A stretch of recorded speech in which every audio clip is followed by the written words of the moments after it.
Hi, my name's Amanda and welcome back to my YouTube channel. If you don't know me, you probably couldn't tell that I'm bald and wearing a wig right now, but I am. Hi, I've had alopecia since I was 4 years old and I've been rocking wigs pretty much ever since then. And I love to do wig reviews because the wig world can be tough to figure out at first. There's so many brands, so many options out there, and it can be really tough to figure out which one's gonna be best for you and for your needs. So let's get into this review of Miss Natalie from Uniwigs. She is the perfect color for summer, if you ask me, because I love a sun-kissed brunette. So Miss Natalie is 16 inches and she is a smoky hazelnut color and 130% density piece, which I personally love lower density pieces, especially in the summer because they're not as hot and as overstimulating as some of the higher density wigs that I find I get a little uncomfortable in, especially when it's like 35 degrees outside. So if you're not rocking the bald head, maybe you're rocking a low density piece. She is a lace frontal here and she has clips. So if you have some bio hair left, you can always clip it in, and then it's fully adjustable in the back so you can make it really secure and snug to your head. I have also been loving the beachy wave look lately. So that's what I kind of have in my hair right now, is I just took like a beach waver and just kind of went all the way down, and I think that it looks so cute and so natural for the summer. And with that being said, summer's here.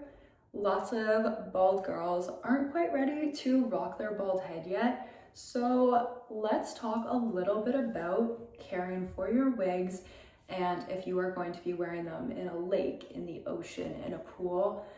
Kind of some tips and tricks that I have learned over the years that I think you guys could benefit from. The first one being, get a backup wig. Get a wig that maybe is a little bit less expensive, or, you know, like there's lots of options. There's synthetic pieces on Uniwigs. There's some more affordable options on Uniwigs. Something that you're not quite as attached to, or if, you know, you're already on your second wig, maybe you wear your old wig, because that will extend the longevity of your wig life for so long if you are not constantly wearing them in water and getting them tangled. So if you do wear them in the water though, which guilty, I've done it, you are gonna wanna wash them very gently, and you're gonna wanna use a lot of conditioner, especially if they have gotten tangled. Because the last thing you want is to be ripping at the hair when you are trying to wash it and you are ripping out all these strands of this wig that you have just paid a lot of money for. That's the last thing we want. On that note, you want to take a very wide tooth comb and gently brush through with lots of conditioner, but be careful not to get the conditioner on the lace of the piece, because that will also lead to a lot of breakage in the knots and you're going to get a lot more shedding. So you want to be very careful when you're washing it. And my third biggest piece of advice would be, and maybe some of you aren't ready for this step yet, hence steps 1 and 2, rock a bald head.